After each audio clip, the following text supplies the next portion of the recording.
Boa tarde, trabalhadoras e trabalhadores. Hoje, quem está nos dando a honra de uma visita aqui, né, de uma participação na live SVC, é o presidente do sindicato, o senhor Sérgio Bútica. Tudo bem com você, presidente? Bom dia, Gilson. Tudo bem? Graças a Deus aqui, com a família toda, né? Nós ainda temos a satisfação de dizer que a categoria está bem, são poucos os casos de Covid na categoria, se comparado com outras categorias que nós temos aí no Paraná, com a categoria da alimentação, que basicamente o setor de frigoríficos tem sido o grande foco de contaminação no estado do Paraná. Com certeza. Presidente, nós atravessamos nesse momento a maior crise sanitária recente da história mundial.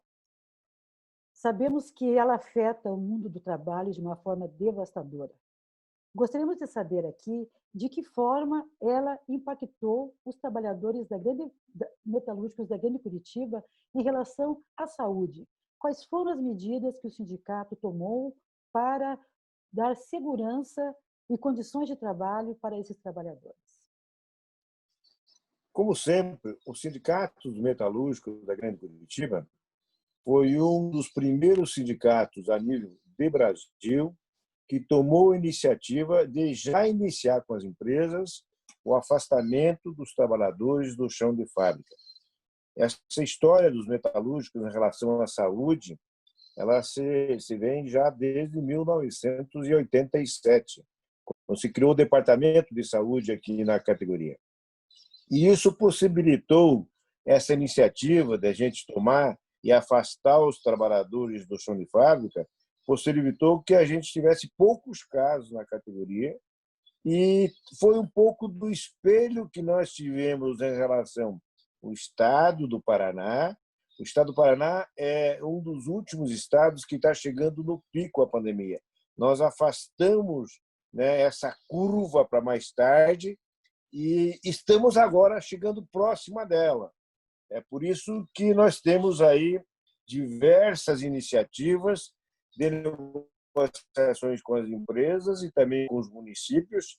E eu vi na semana passada, inclusive, uma reunião com os prefeitos da Grande Curitiba, que já estão pensando em voltar a tomar algumas medidas em virtude da curva estar muito próxima. E a população e a pressão econômica fez com que alguns municípios abrissem um pouco, né, a guarda no combate ao coronavírus.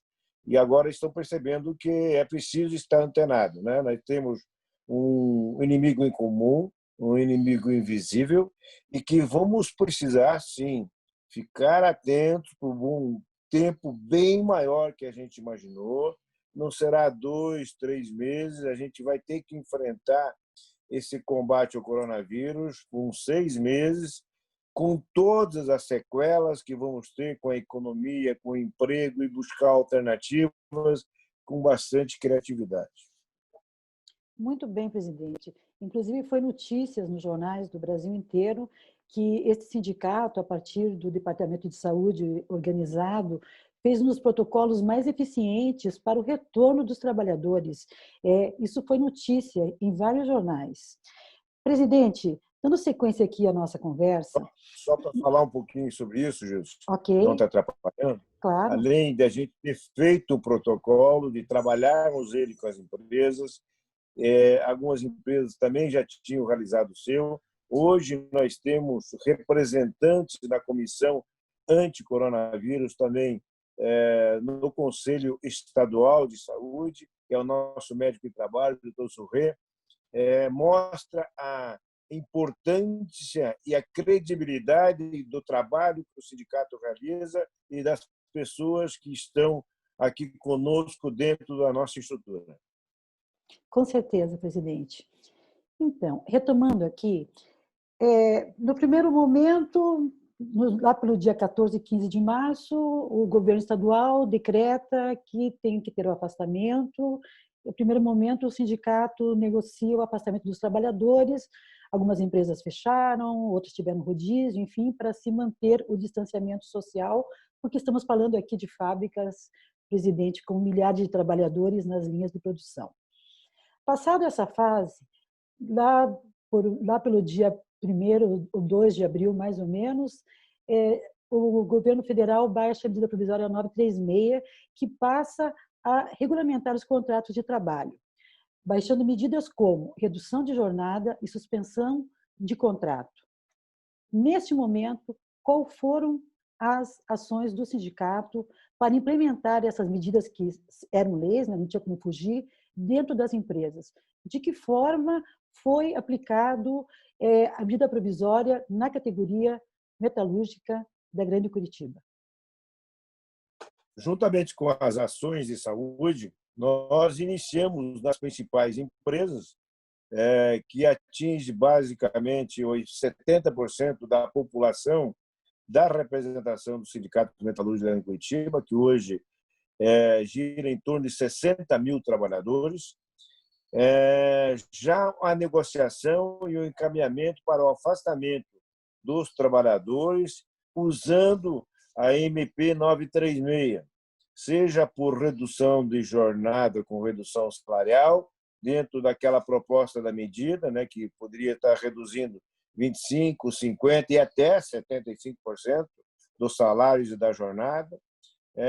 Atentamos a isso, logicamente, com a garantia do salário líquido de cada trabalhador, que foi estendido em praticamente todas as empresas, e também pela suspensão que a MP 936 também possibilita do contrato do trabalho para alguns trabalhadores ou para toda a sua população. A maioria das empresas optou pela redução, onde, logicamente, não dava para ficar todos os trabalhadores afastados. Nós tomamos a iniciativa, na sequência, já no meio desses 60 dias, que foi o prazo que a gente negociou, já começamos a renegociar a continuidade da MP 936 e que isso possibilitou que a gente tenha até hoje algumas empresas ainda, né, abrangidas por esse acordo e por essa medida provisória. Certo. Presidente, no terceiro momento, as empresas retomam, nós estamos terminou no final da semana, no meio da semana passada, o prazo para essa medida provisória, tanto é que ela foi votada no Senado e tornou-se lei, né? Porque ela precisava ser votada e já foi sancionada pelo presidente da República. Vivemos nesse momento um momento de recessão muito grande, onde as empresas estão ameaçando demitir, mesmo sobre a vigência da 936. Nós queremos saber agora quais são as ações, as estratégias do sindicato para proteger esses postos de trabalho, para proteger os empregos dos trabalhadores metalúrgicos da Grande Curitiba. Nós diríamos que hoje algumas empresas estão tentando se aproveitar do momento para enxugar seus quadros sem o compromisso social da manutenção de emprego. Por outro lado, nós temos as empresas de pequeno porte e médio porte que realmente terão enormes dificuldades de manter o quadro de empregados dela, porque são as empresas que dependem da produção imediata. Não são empresas de grande porte que muitas vezes têm o ciclo econômico com lucros ou prejuízos, mas que compensam na linha do tempo. Isso não acontece com a pequena e a média empresa, porque ela praticamente depende da produção. Ela não tendo produção, ela certamente não tem condições de pagar os seus empregados. Se o governo não for rápido, se uma das medidas que o governo adote para dar subsídio às empresas e também para os trabalhadores, para colocar esse volume financeiro na mão das empresas e na mão dos trabalhadores, essas empresas vão ter enormes dificuldades. Nós, na semana passada, tivemos conversando com os dois principais sindicatos patronais para saber um pouco deles também o quadro, eles passaram também essa mesma impressão que nós temos e que a busca somente esforço entre trabalhadores e capital não será possível em virtude de que é necessário um aporte financeiro às empresas. É necessário se manter esses trabalhadores também, né, abrangidos pela MP 936. E a gente vê que o governo está tentando sinalizar já há um bom tempo que não está muito disposto a continuar com a medida 936, apesar de aprovada pelo Senado. E depois dos problemas políticos que aí ele está tendo ainda, está ficando mais difícil, e a gente vê que o governo está bastante inseguro. Isso dificulta a gente ter uma ação. O lado bom é que a gente tem um volume de empresas que abrange praticamente aqueles 70% dos nossos trabalhadores, que ainda tem um pouco de gasto.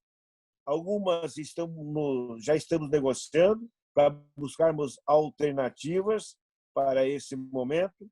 E a ideia, no cronograma do sindicato, é de a gente explorar todos os subsídios que o governo puder dispor, com a medida 936, outra medida qualquer. Vamos, na sequência, depois dessas medidas, tentar explorar o que temos também na legislação, que já possibilita as negociações, por exemplo, o layoff. Né? O layoff, o Paraná, e nós fizemos o primeiro layoff no Brasil pelo período que a lei tinha sido promulgada, que foi na Renault, lá em 2008. Foi o primeiro layoff no Brasil. Depois, um monte de sindicatos aí buscaram esse caminho, porque isso dá uma tranquilidade ao trabalhador, a empresa também tem os custos diminuídos e também obriga a empresa a qualificação dos trabalhadores para que a empresa se torne mais competitiva. Claro, nós temos que dar subsídios às empresas, mas ela tem que dar uma contrapartida para qualificar. Após o layoff, que nós temos na Volkswagen, nesse contrato que fizemos de 5 anos, uma extensão do layoff praticamente durante o contrato todo. Nosso contrato com a Volkswagen termina no ano que vem e todo mês tem alguma turma de trabalhadores em layoff. Isso é uma grande ferramenta, porque a Volkswagen está, desde 2015, né, se arrastando em busca de novo produto, trouxe agora nesse ano e no final do ano passado um novo produto e acabou levando o azar de ter que enfrentar uma pandemia ainda por cima, onde o mercado despencou. Mas são ações que a gente vai fazer para que a gente mantenha o emprego. Quando não for mais possível, ainda temos PDV, que será uma forma de a gente dar uma sustentação. A grande meta do sindicato e nessas grandes empresas é buscarmos a manutenção do emprego até o final do ano, pelo menos. Acreditamos que até o final do ano a gente consiga, principalmente no setor automotivo, que é o principal foco nosso aqui no Paraná, ter uma reação nas vendas e, com isso, o mercado dar uma aquecida e garantir a sustentação das empresas também e principalmente do emprego dos trabalhadores. Esse vai ser o desafio que a gente tem aqui, é esse desafio que a gente vai estar trabalhando durante o resto do ano, viabilizando e tentando segurar o máximo o emprego. Nós temos visto algumas empresas demitir, onde não foi possível negociar, mas a situação das empresas já eram remitentes de outros problemas econômicos no passado. E isso se agravou agora com as condições que temos ainda. Então, vamos tentar trabalhar, o sindicato está tendo esse foco e é isso que a gente vai fazer daqui para frente. Ok. Uma última questão aqui, presidente. Estamos falando aqui do Sindicato dos Metalúrgicos, que é um sindicato extremamente estruturado, em vários momentos é citado nacional e internacionalmente como um dos sindicatos que estabelece os melhores acordos no Brasil. Isso tem a ver com a organização e com a estrutura. Nada vai ficar igual depois da pandemia, isso nós estamos lendo o tempo todo. E com a sua experiência, presidente, qual é o futuro do movimento sindical?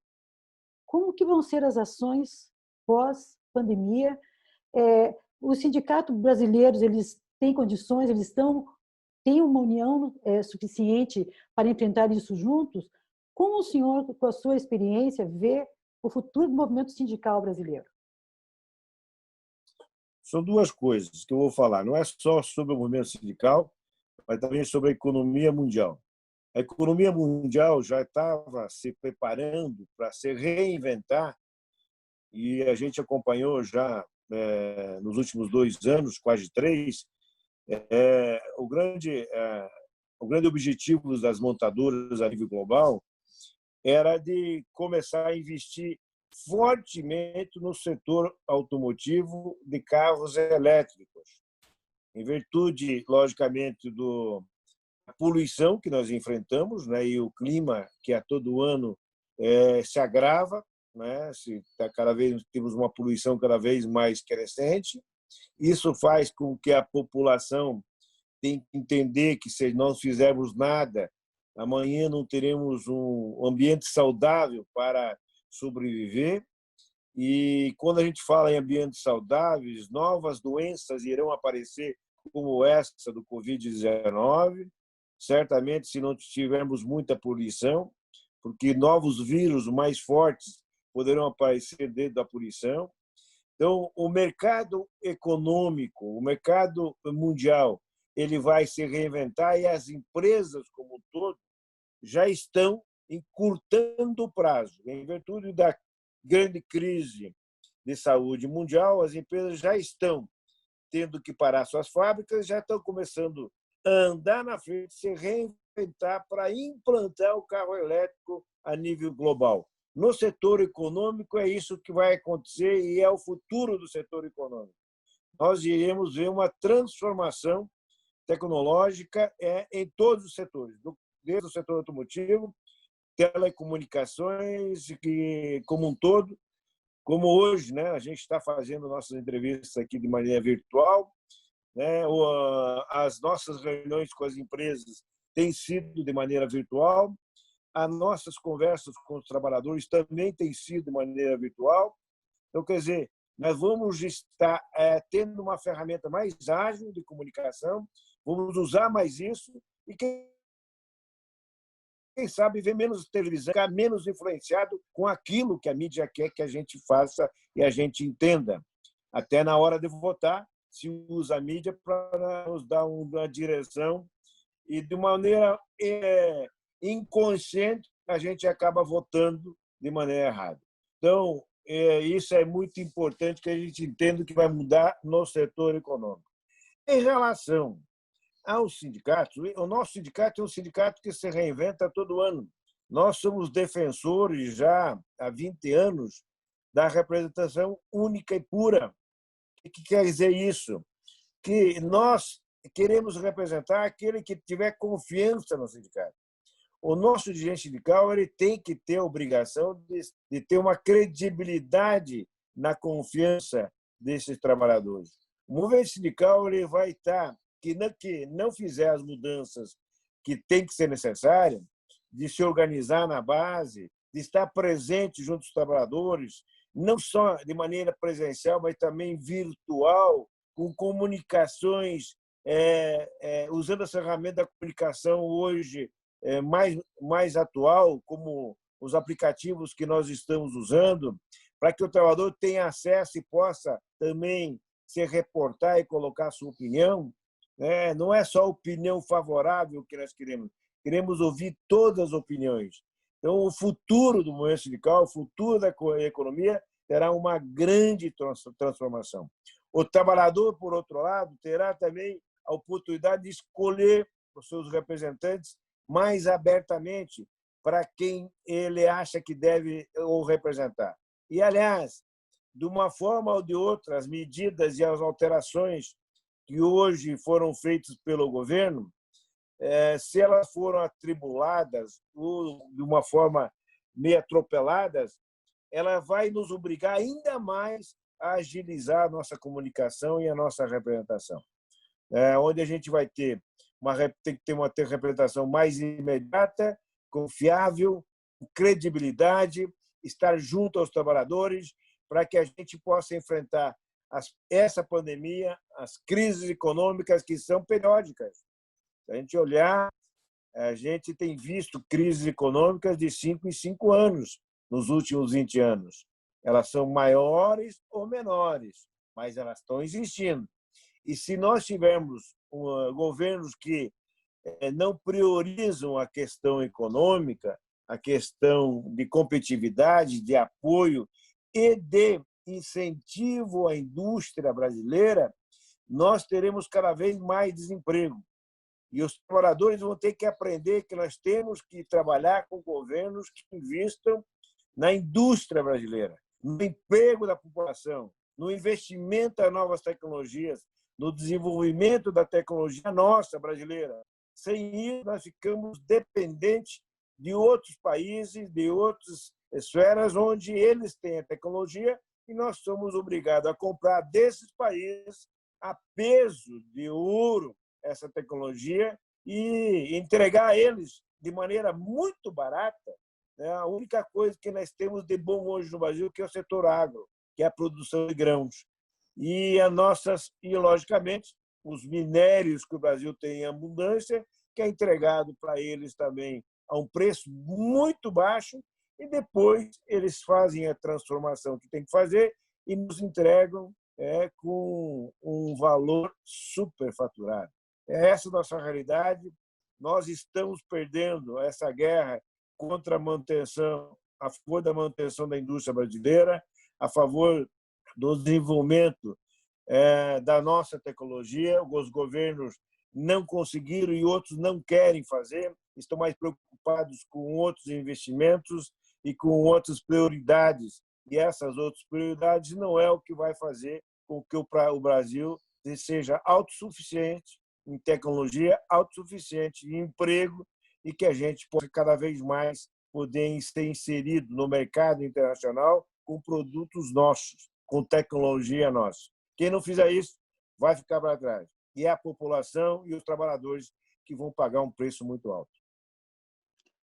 Muito obrigado. Vamos ficando por aqui, presidente. Sabemos que sua agenda é apertadíssima. Agradecemos a sua participação e também esperamos que tenha sido só a sua primeira visita aqui à Live SMC, que você possa voltar mais vezes, presidente. Desejamos sucesso na sua... Pode falar. É lógico que a gente vai voltar. E o que a gente quer é que as pessoas também participem na sua live. Ela está muito boa, a live do SMC dá oportunidade que a gente traga novos personagens e que deem também as suas ideias, para que o trabalhador também possa comparar as ideias de outras pessoas e as ideias que nós temos como presidente, que nossa diretoria tem também dentro do sindicato, para que a gente possa ver que todos estão buscando o mesmo caminho do emprego, do crescimento econômico e da sustentabilidade do Brasil. Muito obrigada pela sua participação e nós ficamos aguardando o seu retorno o mais breve possível e desejamos sucesso, que tudo dê certo nas negociações e que tudo fique bem. Muito obrigada. Obrigado a vocês, Gilson. Um abraço a todos os trabalhadores metalúrgicos, e que Deus abençoe todos nós nessa luta e nessa briga grande que a gente tem com o Covid-19. E não esquecendo dos trabalhadores, não vamos afrouxar o nosso isolamento social.